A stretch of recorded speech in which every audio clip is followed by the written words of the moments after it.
सन 2017 का वो दिन जब संत रामपाल जी महाराज का एक शिष्य जयपुर दूदू थाने में बंद था और कल कोर्ट में उसकी पेशी थी। रात भर के लिए थाना के अंदर दूदू थाना में था, सुबह मेरी पेशी होनी थी। बदकिस्मती से उस दिन सारे वकीलों के साथ साथ बस चालक भी हड़ताल कर देते हैं। पेशी के ऊपर जाने के बाद में वकीलों की और बसों की हड़ताल थी उसी दिन। तो क्या हुआ कि सब वकीलों की हड़ताल होने के कारण से मेरे को पुलिस वाले बोले तेरी किस्मत खराब है, और वकील ने खुद ने ये कह दिया था कि तेरी 1 दिन 2 दिन की जेसी होगी, जेल दाना पड़ेगा तेरे को, क्योंकि आज ये मतलब साइन नहीं करेंगे वकील, कोई भी तेरा केस वो साइन पे नहीं जाएगा तो आपको जेल जाना पड़ेगा। लेकिन मेरे हृदय के अंदर ये था कि सतगुरु की शरण में होते हुए मैं जेल नहीं जा सकता, मुझे दृढ़ विश्वास। अब इतनी कहते जब ईश्वरदास को जज के सामने पेश किया गया तो कुछ ऐसा हुआ जिसकी किसी ने उम्मीद भी नहीं की होगी। इतनी कहते वहां पे मेरे जब मैं जज के सामने गया, जज के सामने जाते मैंने हाथ जोड़ के और सतगुरु के चरणों का ध्यान करके संत रामपाल जी महाराज का, और मैं सतनाम का सुमरन करता हुआ, जज स्वयं फाइल को मेरी को उठा के साइड में रख के उसने आवाज मरवाई तो उसने वकील को बुलवाने कह रहा था कि यार ये कैसे हो गया अचानक। मेरा स्वयं का छोटा भाई साथ था, वो भी बोला यार ये कैसे हुआ अचानक, ये तो होना ही। इतने होने के बाद में सबको ऐसा हो यार कि कुछ तो चमत्कार है। मैंने यही कहा। उस दिन बसों की हड़ताल थी और कोर्ट से वापस अपने घर जाने के लिए ईश्वरदास एक ट्रक वाले से लिफ्ट लेता है और ट्रक में बैठने के बाद अचानक मैंने ट्रक को हाथ दिया। एक को ट्रक में पेप्सी भरी हुई थी 18 टन, और माड़ियों का था, वो दूदू का ड्राइवर था, मेरी उम्र से 10 साल और ज्यादा लगा लो आप। वो ड्राइवर में बातें करते करते चल रहे थे। 20 किलोमीटर का सफर हमने तय किया दूदू रोड के ऊपर जयपुर की तरफ, और अचानक बात करके ना मैं तो कंडक्टर साइड में देखने लग गया और ड्राइवर को चलते चलते ब्रेन हेमरेज हो गया, ड्राइवर खत्म हो गया। गाड़ी 65-70 की स्पीड में दौड़ रही थी फुटपाथ की तरफ से लेन में टच में, और अचानक मैंने देखा तो बीच वाले लेन पे गाड़ी आगे भाग के। मैंने देखा ड्राइवर सो गया तो मैंने जगाया तो वो मृतक था, वो और नीचे। ईश्वरदास को लगा कि अब उसकी मौत नजदीक है और उसी समय वो अपने गुरुजी संत रामपाल जी महाराज जी के दिए मंत्र सतनाम का सुमिरन करता है और फिर होता है एक अद्भुत चमत्कार। और सतनाम का सुमरन ऑटोमेटिक चालू हो गया मेरा, और मैंने जैसे ही ड्राइवर को धक्का दिया तो ड्राइवर चेत में हो गया। ड्राइवर उठते के साथ में कह रहा था कि वो 5-6 जने को कहाँ गए, मुझे पकड़ के ले जा रहे थे। मैं कहा भाई कुछ भी नहीं है, मालिक ने दया कर दी, बख्श दी तेरी जिंदगी। साइड में बैठ के उनकी शांति दिला के जयपुर तक मैं स्वयं गाड़ी चला के लाया, और उस ड्राइवर को कहा कि भाई तेरी मृत्यु नजदीक है, तू नाम ले ले। उनको बताया। इसके अलावा भी ईश्वरदास ने अपने जीवन में घटित होने वाली कुछ घटनाएं हमें बताई है, कुछ ऐसे लाभ हमें बताए हैं जो काफी रोचक हैं। तो ईश्वरदास की पूरी आप बीती जानने के लिए बनी रहिए वीडियो के साथ।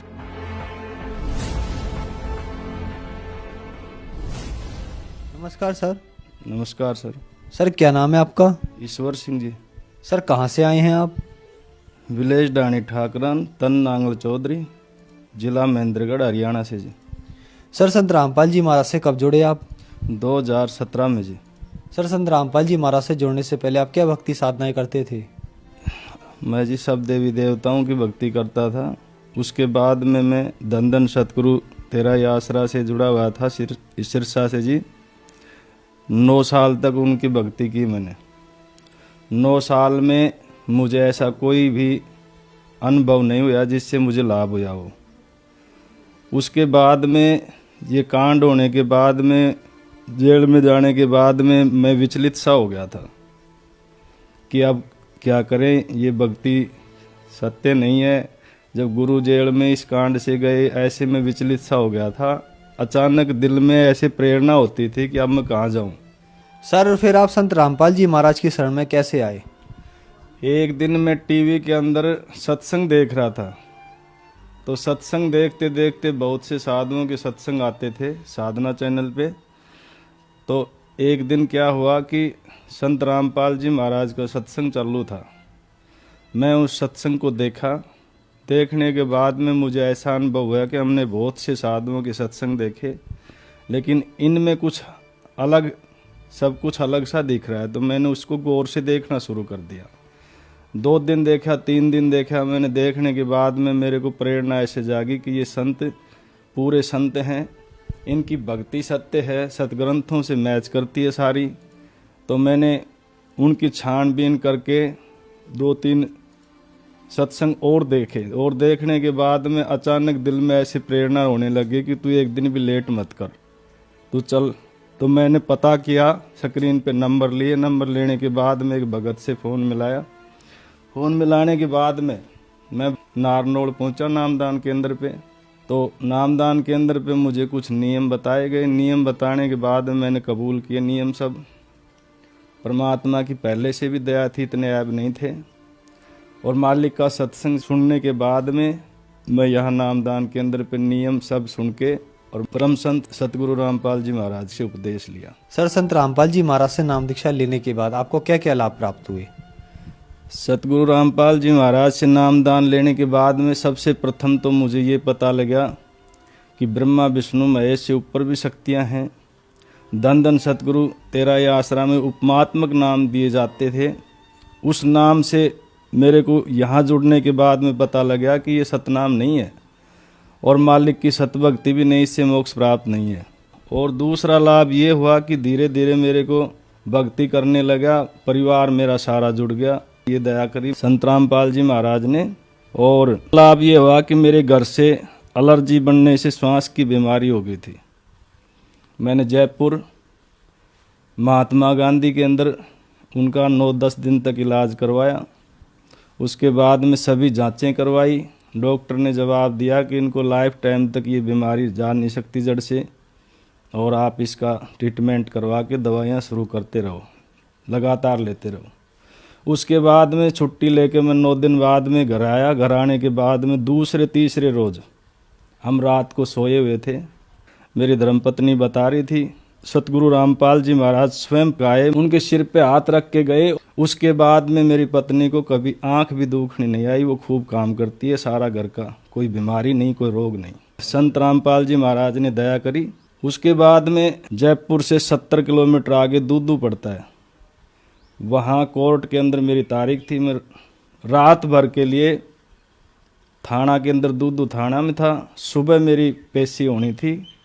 पेशी के ऊपर जाने के बाद में वकीलों की और बसों की हड़ताल थी उसी दिन। तो क्या हुआ कि सब वकीलों की हड़ताल होने के कारण से मेरे को पुलिस वाले बोले तेरी किस्मत खराब है, और वकील ने खुद ने ये कह दिया था कि तेरी 1 दिन 2 दिन की जेसी होगी, जेल दाना पड़ेगा तेरे को, क्योंकि आज ये मतलब साइन नहीं करेंगे वकील, कोई भी तेरा केस वो साइन पे नहीं जाएगा तो आपको जेल जाना पड़ेगा।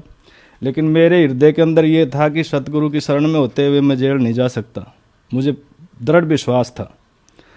अब इतनी कहते कहते वहाँ पे जब मैं जज के सामने गया, जज के सामने जाते मैंने हाथ जोड़ के और सतगुरु के चरणों का ध्यान करके संत रामपाल जी महाराज का, और मैं सतनाम का सुमरण करता हुआ, जज स्वयं फाइल को मेरी को उठा के साइड में रख के उसने आवाज़ मरवाई। तो उसने वकील को बुलवाया। बुलवाने के बाद में साइन करवा के मेरी जमानत हो गई।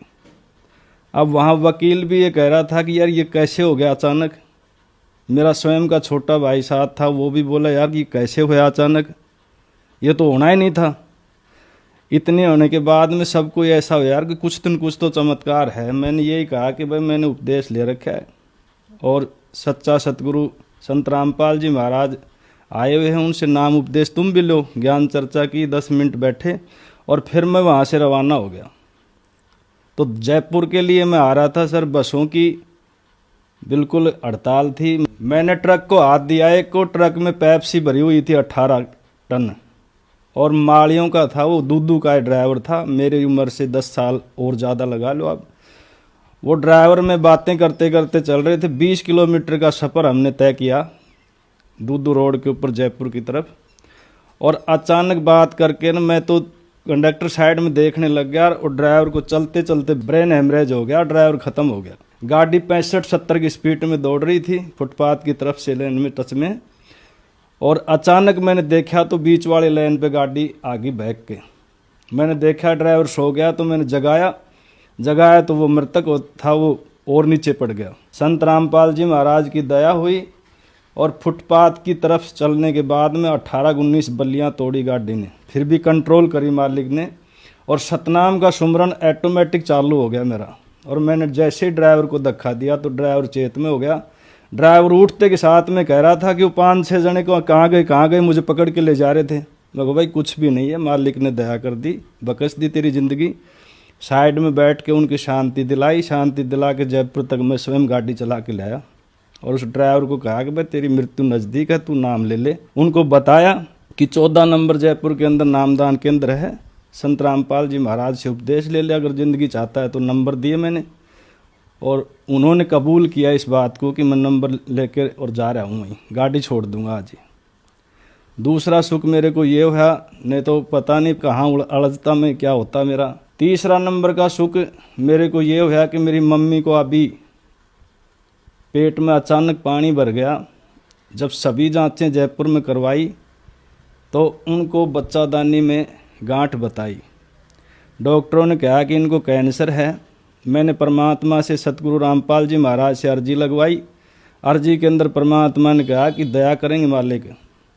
और स्वयं 2-3 रोज बाद में परमात्मा सतगुरु रामपाल जी महाराज आए, उनके सिर पे हाथ रख के गए और बोले भक्ति करते रहो और चिंता मत करो, मालिक दया करेंगे। उसके बाद में वो ठीक हैं।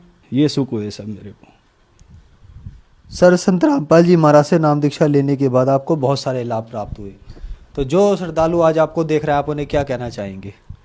मैं तो यही कहना चाहूँगा कि ये पूर्ण संत हैं, शास्त्रों में प्रमाणित संत हैं, जो इनकी सभी वाणियाँ इनके ऊपर थमती हैं, सभी सतग्रंथों को जानते हैं। मेरे को कल्याण हुआ जैसे आप भी अपना कल्याण करवाइए। और संत रामपाल जी महाराज का ज्ञान सारे स्टेटों के अंदर चल रहा है, बुक के माध्यम से, भक्तों के माध्यम से, टीवी के माध्यम से, नेट के माध्यम से। आप देखिए ज्ञान को और अपना दुख दर्द मिटाइए और मोक्ष प्राप्त करो। सर, संत रामपाल जी महाराज से नाम दीक्षा कैसे प्राप्त की जा सकती है? साधना चैनल के ऊपर जब सत्संग चलता है उसके नीचे एक पीली पट्टी चलती है, उस पट्टी के अंदर नीचे मोबाइल नंबर हैं, उन मोबाइल में से नंबर लेके आप बात कर सकते हो और जहीं भी नज़दीक नामदान केंद्र है वहाँ से नामदान ले सकते हो। धन्यवाद सर। धन्यवाद सर। सत्य घटना, सत्य की तहता।